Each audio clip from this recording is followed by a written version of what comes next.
Welcome to It's Your Date with Destiny with Apostle Vivian and Pastor Jemma Duncan of Divine Destiny Worship Center in Diego Martin.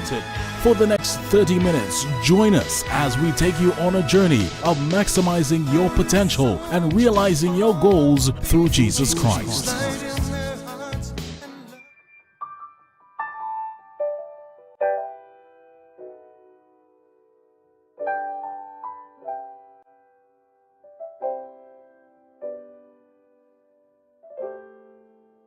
Why is it when you need a miracle, it doesn't happen, but when you least expect it, it happens? You are married, you have challenges in your relationship, but your spouse is unwilling to accede to any counseling. Is divorce an option? How does a parent handle a promiscuous child? What are considered the do's and don'ts of a born-again couple who is not yet married? There are always more questions than answers. So here is Apostle Jemma. Very good morning to you. Welcome to us, Pastor Jemma. Thank you for taking the time to be with me today. And today we are going to deal with a very important question, and I'm going to give you the question just as it came to me. It's long, and it says, parents often blame themselves when their children go astray and feel that they are not good mothers. What advice would you give to those mothers? And simply because I was actually talking to mothers in this particular event. Before I go into the answer to the question today, if you're a first-time viewer, I am Jemma Duncan. I'm married to Apostle Vivian Duncan. Together we pastor Divine Destiny Worship Center. Our headquarters is located on the Diego Martin Main Road opposite Sadonex Drive. We have branches in San Grande, we have one in Chaguanas and in Faizabad. We have a branch in Rio Claro, one in Tobago, and a branch in Antigua, in the event that you have a friend or family member there. This is, really very difficult, simply because so many things go into making a human being socially acceptable. And many times we come to a place where, as parents, we look back and in our minds we have a sense of what we wanted our children to become. If we don't see that, we begin to blame ourselves. In many cases, I find that some parents have what I call unrealistic expectations. Why would I say unrealistic expectations? Simply because as a parent, we didn't input into our children all that would have been needful for us to arrive at what we envisioned. You cannot judge or compare your child to another parent, and that parent sacrificed. They did all the training, they did all that was needful and necessary, and they have an end product. And you, maybe knowingly or unknowingly, did not put all the necessary ingredients into the child, and you want the end result. It doesn't happen like that, right? However, we're not here to blame anybody. Unfortunately, very few of us are equipped to deal with parenting. We don't have any parenting school. And by far and large, except you had models in your life, for example, grandparents, great-grandparents, and so on, unless there was a kind of close-knit family where the extended family played an important role in influencing the behavior of our children, we tend to have more problems than others, right? If you look at the cultures where extended family is still functioning efficiently and effectively, then they tend to have fewer situations or problems because other family members can come in and help along. And then in terms of parenting, we are going to see other people parenting in particular ways, and the whole family helps each other in terms of caring for the children and the next generation. Now, so single parents, what happens? People have sexual intercourse with pleasure in mind, and the children happen as a side effect. And Vivian likes to say, oops, children. After we had a great time, then they say, oops, I'm pregnant. I mean, listen, we know that if you have unprotected sex, there's a possibility that you could get pregnant, but how many people think about the pregnancy? Nope, we don't think about the pregnancy. The pregnancy comes up, we're not equipped. we're not responsible.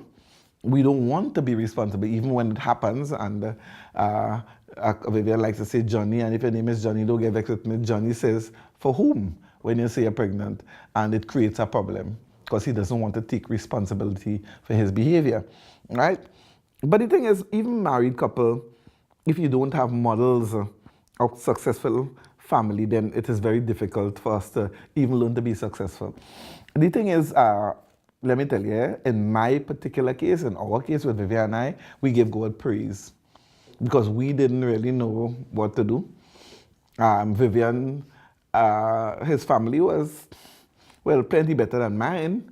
Mine was obviously dysfunctional, and every family has dysfunction, by the way.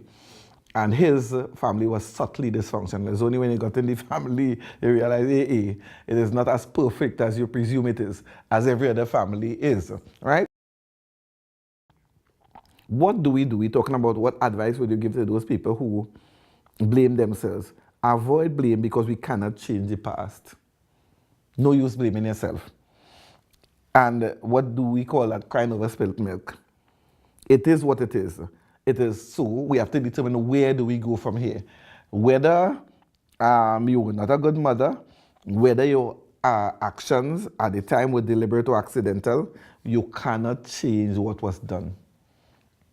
Many people, if they knew that the end effects would have been what it is today, probably most likely, I think almost 100% would have done differently because that's not what you were expecting.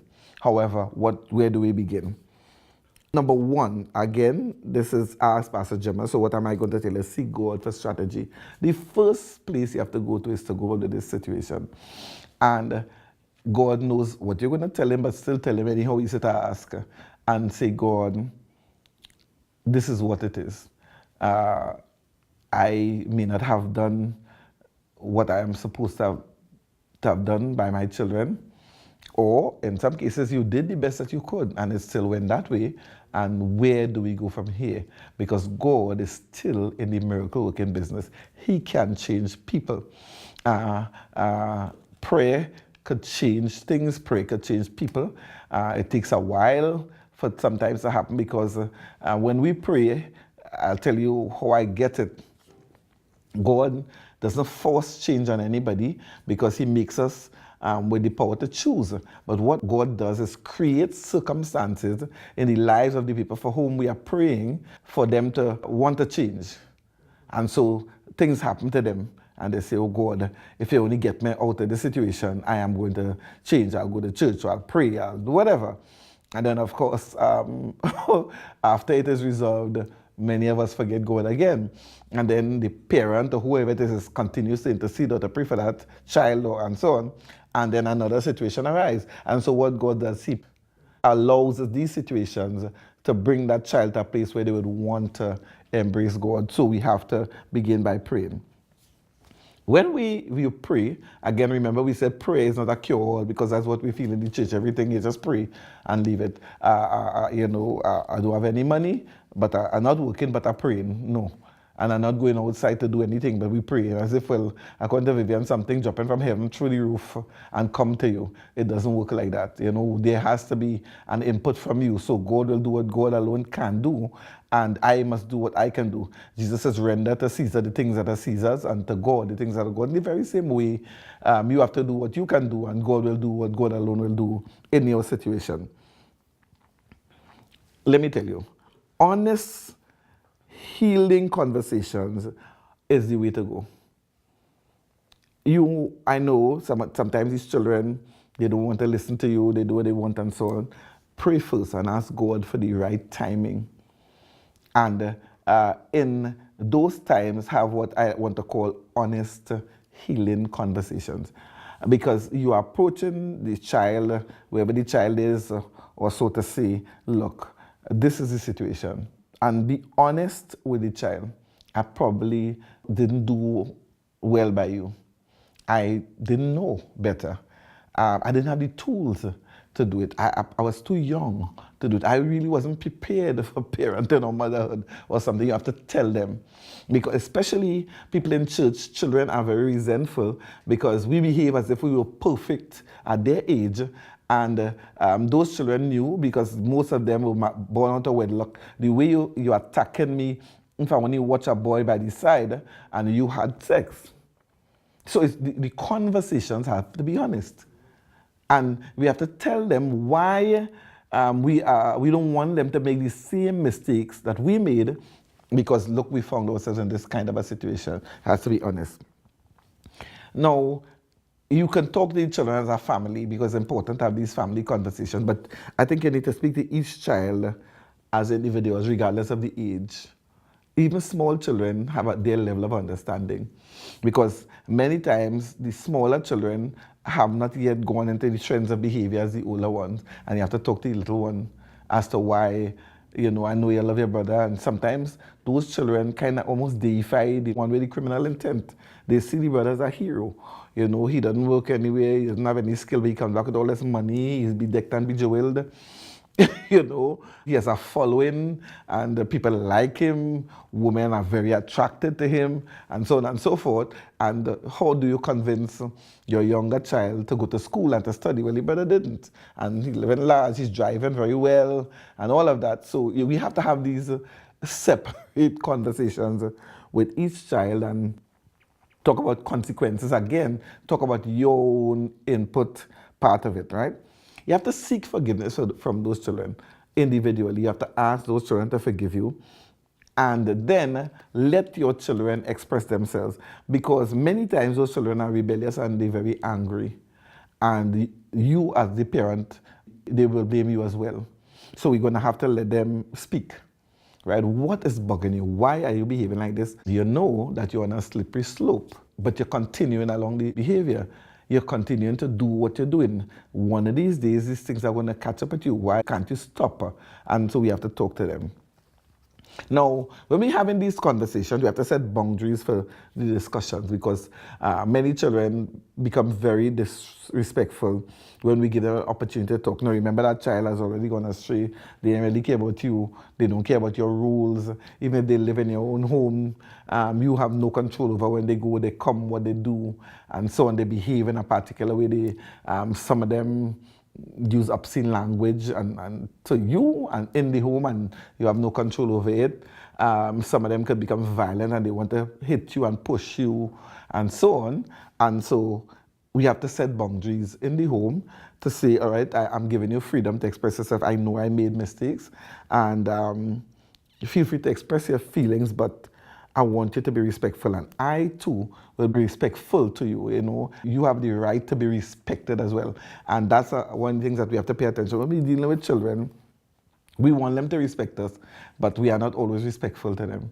No, even if it's a small child, we have to be respectful. We have to apologize as well, because we think, well, I'm the mother, why do I have to say I'm sorry? Well, if you did wrong, you have to say sorry, because you expect the child to follow you. So they are modeling your behavior. So you want them to see, this, I'm sorry, I should not have behaved in that way, I shouldn't have said that, and you have to model that behavior. And sometimes we do wrong by our children. I talk to children, and sometimes they're right. As parents, we're unfair and we're unjust. Sometimes only afterwards you realize you punished the child, and that wasn't the child. Because we have these concepts of certain children, and you think immediately you come home, something happened, you already know who you think did it. Now, is the one that you feel was a good one, because he know who will get licks for it. And afterwards you realize it really wasn't him, then you have to go and say, I'm sorry, I should not have judged you in that manner, and punish you for things that somebody else would have done, and so on, right? And we're talking about acceptable tones. Even even if I am respectful, we have to talk about tones now. So remember, I too must control my tone. Not only my language should be respectful, but my tone. And if you're going to talk about honest conversations with your children, remember you're talking about children went astray already, and trying to see how we can solve it. They're going to hurt your feelings deeply. If they tell you honestly how they feel, they will hurt you. And again, that's why I tell you need to pray and seek God for strategies, because you have to go in there prepared for the worst. For them to tell you bluntly, because you ask. Children, not very many of them offer. But if you ask and you insist, they probably will tell you it's going to hurt you. So, and some parents now, we set up a meeting. I decide I'll talk to the children or child. And when they say what they say, I want to walk out to the room. I can't walk out of the room. As hurtful as the information might be, I can't walk away. I might have to go and cry afterwards because it really hurt deeply. But I have to listen. Because we are all listening. They're going to listen to me and I will listen to you. If the child gets out of line, then you stop that. If, let's say it's just two of us, we went out somewhere driving or something, and it becomes heated, it gets out of line, we have to stop and say, you know what, could we continue this another time? Because, you know, we are angry, and I understand the anger. I understand why it bothers you, why you feel like this and so on. But as it is, remember, we're trying to look for solutions. And at this stage, when you're this upset, then we're not going to have solutions. Is it all right for us to just go for a ride, probably stop somewhere, have something to eat, leave it alone, and could I have another session with you where we could talk about this again and see if it is at all possible that you could present your case to me without that level of anger? No, it will take everything as a parent, because remember, we are the ones who feel we're in charge and all of that. No, I didn't always behave like this, by the way. You know, I'm sitting here and you might think, oh, she was mad, I'm perfect. No, many times I'm talking to you out of the same mistakes and errors that I would have made. Thank God that they didn't reach the stage where they went astray or something, because of course, we had two of us, and two of us kind of held the reins together in agreement, which helped a lot, right? So, when you have done what you have done, because there must be something that you have done, then you need to get help. So there's a place beyond you. But before you could even go, because sometimes we have these very explosive situations, the children went astray, all this happened, and the first thing you do is take them to a stranger and they don't want to talk to the stranger. Right? Sometimes it's better that they vent with you first, although you know in your head that this is not the end of the whole thing, because you don't have the skills to really deal with this, right? And then you go for help. And when you're ready to go for help, before you go, pray again. And you agree to each other, look, I really don't have the skills to treat and deal with this. I don't know how to go further than this. I'm going to seek help. Tell them in advance, so we go no outweigh and saying anything, because I've had children come in front of me and they didn't know that they were coming to me, that they were, or what they were coming for, and that the parent was bringing them to talk about whatever. And some children didn't want to be in front of me. And I'm a person, if you come to me and I sense that you don't want to be here, and I ask, I said, so you don't want to be here? And the child says, no. You don't really want to talk to me? And the child says, no. And I said, well, you're released, because it makes no sense. I'm not fighting you to talk to me. If at all, I'm a stranger, because they would think as an adult you'll want to take the mother's side. I say, listen, I don't really have any vested interest in either you or your parent. I don't know any of you, and I don't benefit from any side. However, I would love to help in this situation. If at all you really want help and you want to come and talk to me, I'll be happy to listen to you. You know, that's what I do. That's what I'm here for. That's what I'm called to do. But I will not force them to talk. Sometimes I would ask the parent, could you go outside and let me talk to the child? I've had people say the child doesn't talk, they don't express themselves, they don't say what their feelings are. I ask the parent to go, and the child, when the time the door was closed, the child talk and tell the mother, we send for the parent. Surprisingly. Because there was somebody who listened. No, I can't blame the mother for not listening. If it was my child, and I probably would have reacted in the same way. I just want to be honest with you. Right? And that is why it is necessary to bring outside help where it's an objective person. This is not my child. So I will respond very differently, because I'm not in the middle of the situation. And so you pray before you go. Whatever the session is, there may be need for further. And when you're done, you go back home and you pray again. And you are asking God, it's a process. It took years to reach this situation where the child is already down the road, whatever it's going to take some time, to resolve it. What if the child will not cooperate with you at all? Because you have that situation where the child will not cooperate. What are you going to do? You're going to have to go through this whole thing. After I spoke to the child, I would still go for help, for counseling, to talk about me and my strategy. And especially if you confess Jesus Christ, then model Christ in front of that child.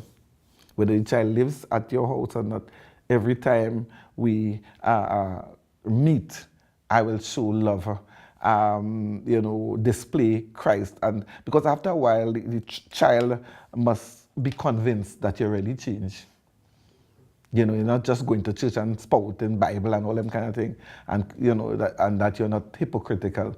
But every time you have to treat with that child, demonstrate the love of God. Ask Holy Spirit to help you to demonstrate the love of God until that child comes to a place where they can trust in you again. I really hope that I helped you with this. It seems easier said than done, and I know that, right? I am not dealing with this situation. Sometimes when people sit in front of me, I tell myself I wouldn't even know what to do if I were in that situation, because I am a kind of explosive person. I don't know if I could even tolerate some of the things that happen to them. But with God, everything is possible. He can help you work through the difficulties in your family.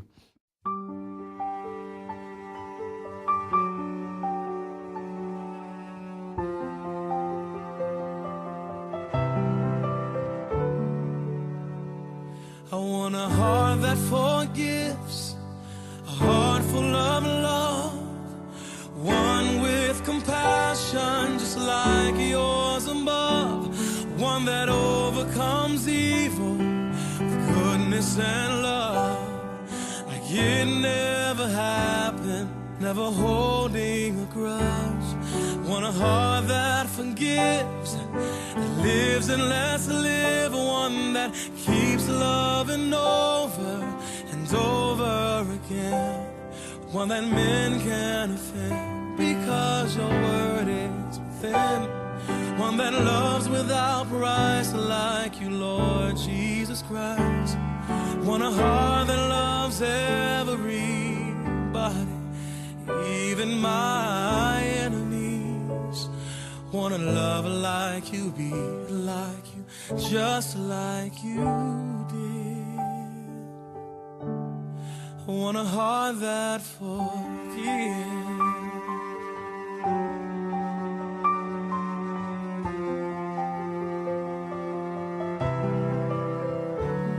Want a heart that forgives when the ones that are closest, that I've known the longest, hurt me the most. I still wanna love them just like you love me, even though I'm hurting.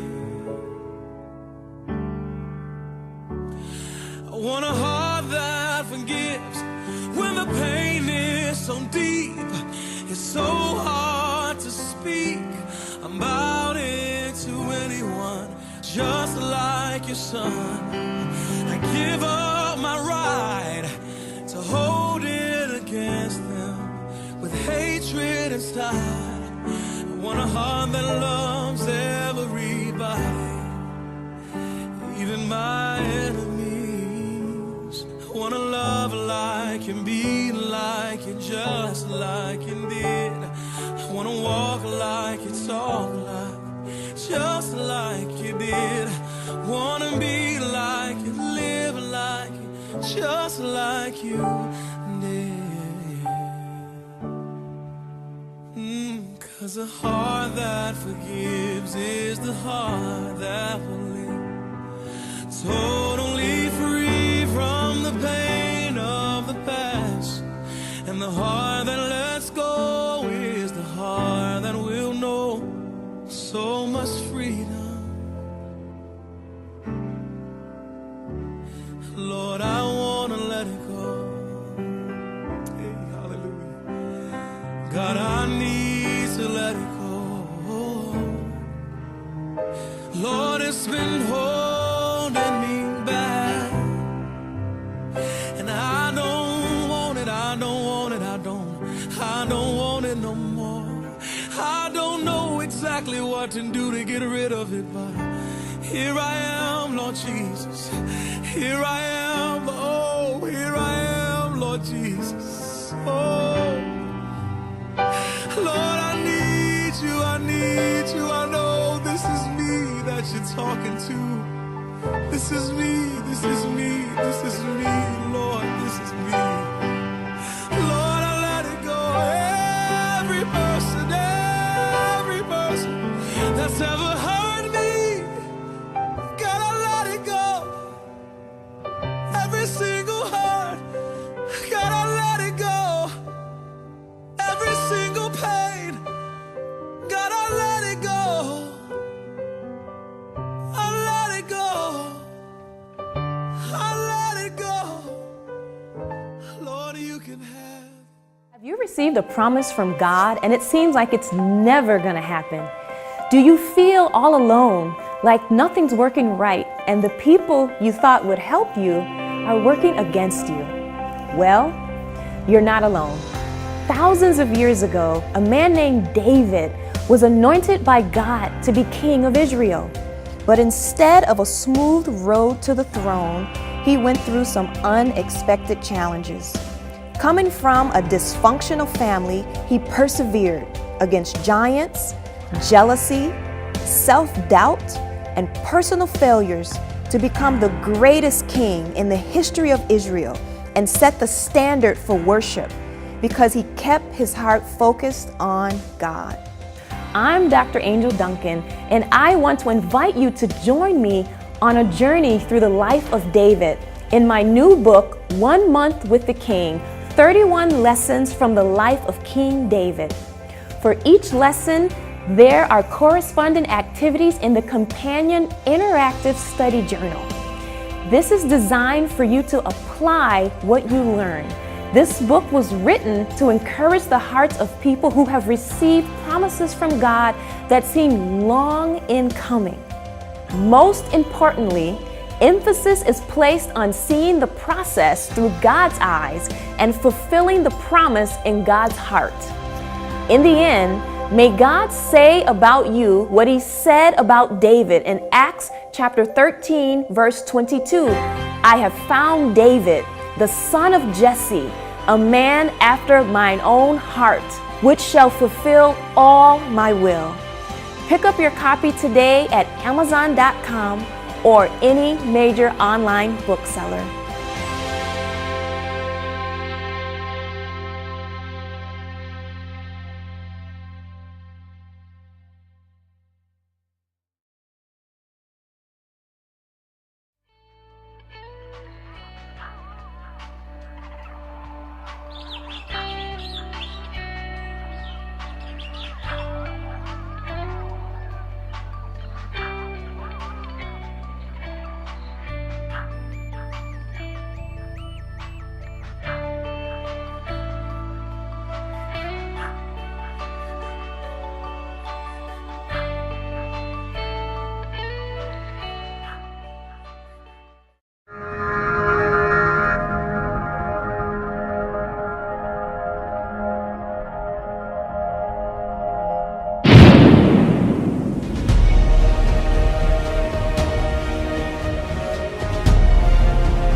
I don't want you to ever forget what Jesus said. He said, I am the way, the truth, and the life. No man comes to the Father except by me. God bless you real good.